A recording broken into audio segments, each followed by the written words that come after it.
Давайте поговорим с еще одним экспертом, нашим постоянным экспертом и политологом Русланом Асиным. Он должен быть с нами на связи. Руслан, и вновь доброго вечера. Как всегда, приятно вас видеть. Давайте сразу перейдем к насущной теме. Штаб татар Москвы. Как вы оцениваете работу этого штаба? Что о нем известно? Какое ваше мнение? Да? Ну и в том числе о Всемирном конгрессе татар. Вот хотелось бы услышать именно мнение из Татарстана, из Казани. Ну, штаб татар Москвы я знаю давно, неоднократно участвовал на их мероприятиях, они приглашали меня и в качестве эксперта, и в качестве лектора, и в качестве гостя. Действительно, они ведут такую очень многогранную работу, просветительскую. Ну, собирать людей, они, эта работа, в общем-то, у них такая многоплановая, они могут там приглашать, например, преподавателей, они могут отдельно приглашать молодежь, отдельно преподавателей отдельных вузов, там, например, отставных силовиков, там, военных, ну и так далее. То есть у них вот такая вот идет очень интересная история. То есть, по сути, это такой вот действительно клуб, где люди встречаются, проводят, ну, неплохо вечер, день, ну и так далее. Но в последнее время они действительно свою деятельность немножко расширили и, возможно, вышли за рамки установленных уставом. То есть это не только московская организация, у них филиации есть и в других регионах Российской Федерации. Ну и я не исключаю, что просто действительно они каким-то образом перешагнули, что называется, красной линии, которая очерчена Минюстом. Тем более, что в этих делах сейчас все строже и строже. Организации у нас сейчас, как известно, как вы правильно заметили, закрывают один за другим, и общественных организаций-то не очень и много, по сути говоря, сейчас. Я имею в виду те, кто занимается по-настоящему общественной деятельностью, не только там, скажем, какой-то отраслевой, благотворительностью, культурологической, спортивной, ну и так далее. То есть все, что связано более или менее с работой с общественностью, тем более с национальной, это, конечно, является под серьезным надзором определенных служб.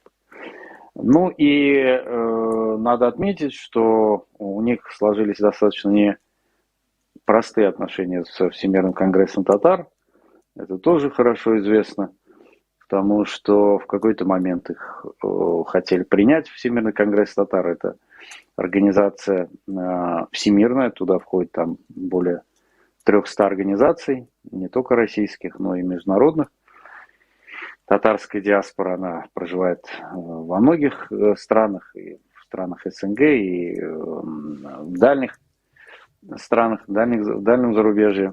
Вот. Но в какой-то момент приостановили это членство, вот, появились какие-то не очень понятные трения и очень недостаточно понятная позиция самого Всемирного конгресса татар. И потом стали вот возникать к ним эти вопросы. Действительно, Рустам Афанды сказал правильно, что есть различные версии того, почему око, значит, цензуры пало на них. Я там не думаю, что есть смысл все это сейчас обсуждать без участия этих сторон.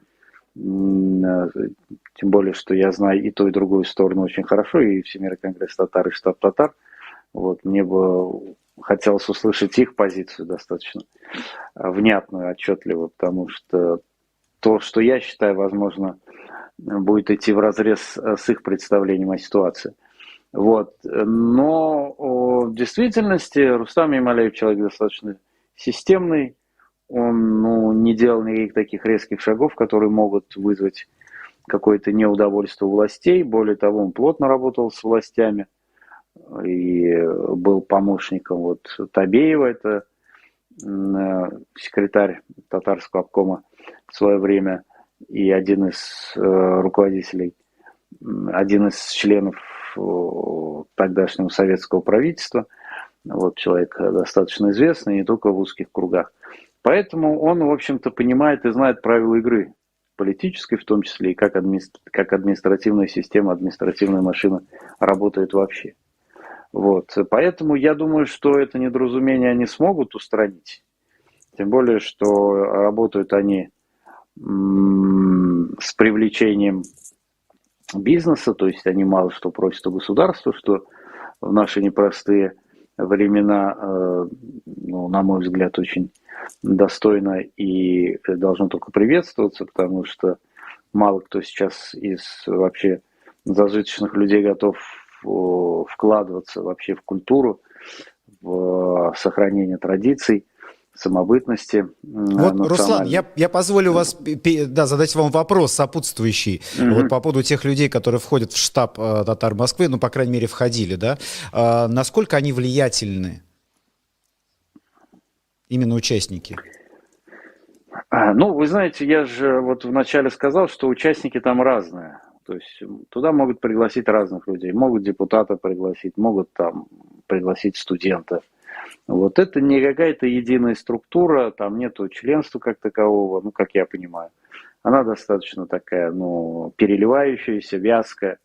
Вот. У них нету никаких-то там политических амбиций. Я понимаю, о чем вы спрашиваете.